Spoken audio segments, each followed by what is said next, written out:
Hi class.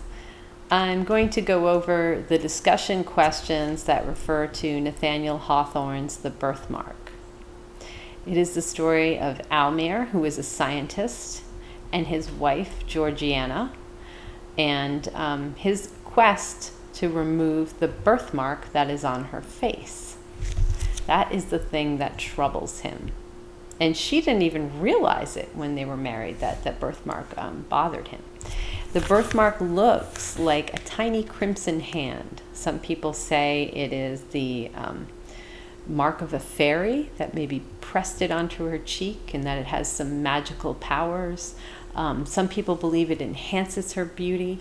Others believe that it detracts from it. But in this story, we learn that her husband is displeased with it, and that if he's displeased with it, she is all for having it removed. And that's the crux of the narrative. What happens to her? Well, she does end up dying. As the birthmark is removed, her life fades away. The entire story foreshadows this death from the dream that Almir has about cutting into her birthmark and then ultimately cutting into her heart and killing her. That's foreshadowing. The plant that withers in her hand, that foreshadows her death, as does the photograph. There's a reference to the earliest attempts at photography in this story. And Almir, of course, he's a scientist, he's a person of experiment, he's messing around with this, and he attempts to take a photograph of his wife, and the only thing to show up in that photograph is the birthmark. The rest of her image is kind of faded, so he just throws that in some acid and lets it burn, or lets it burn up in the acid. His journal entry, the journals that he keeps that Georgiana discovers while she's waiting around to have this birthmark removed, should indicate that this isn't going to go well. That much of his past experiments have resulted in failure. Much as he had accomplished, she could not but observe that his most splendid successes were almost invariably failures if compared with the idea at which he aimed. His brightest diamonds were the merest pebbles, and felt to be so by himself in comparison with the inestimable gems which lay hidden beyond his reach. He has this desire, though, to achieve.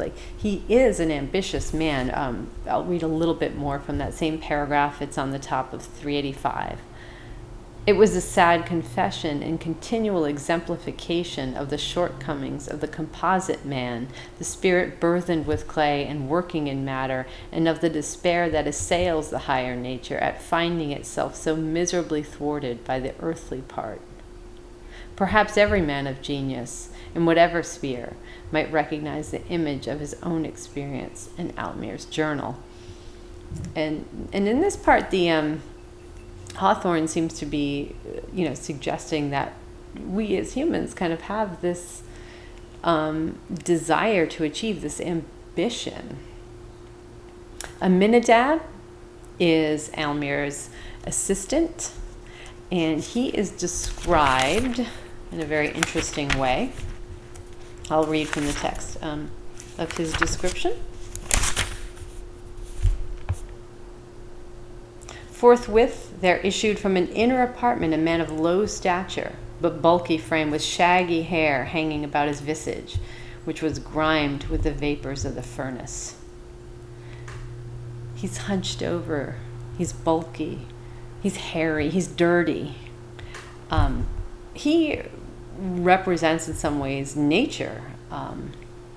With his vast strength, his shaggy hair, his smoky aspect, and the indescribable earthiness that encrusted him, he seemed to represent man's physical nature, while Almir's slender figure and pale, intellectual face were no less apt a type of the spiritual element. So we have these dueling elements in the story. I asked about science as it relates to this story and its significance. Well, science is really integral to this story. Almir, of course, is a scientist. And science itself is the great unknown. It still is, I think. At the time the story was written, penicillin hadn't even been discovered. Photography was in its infancy. So much had not been learned. And there is still so much to be learned, and that's kind of the cool thing about science. So it's very important here to the story. And also science is, the quest for knowledge. Like, what do I know? What don't I know? How can I know it? And that's those are some intriguing questions and ones that endure. An allegory is a moral tale or a story that kind of has a lesson to it. And I'll leave you to decide whether or not you think this story has some kind of moral.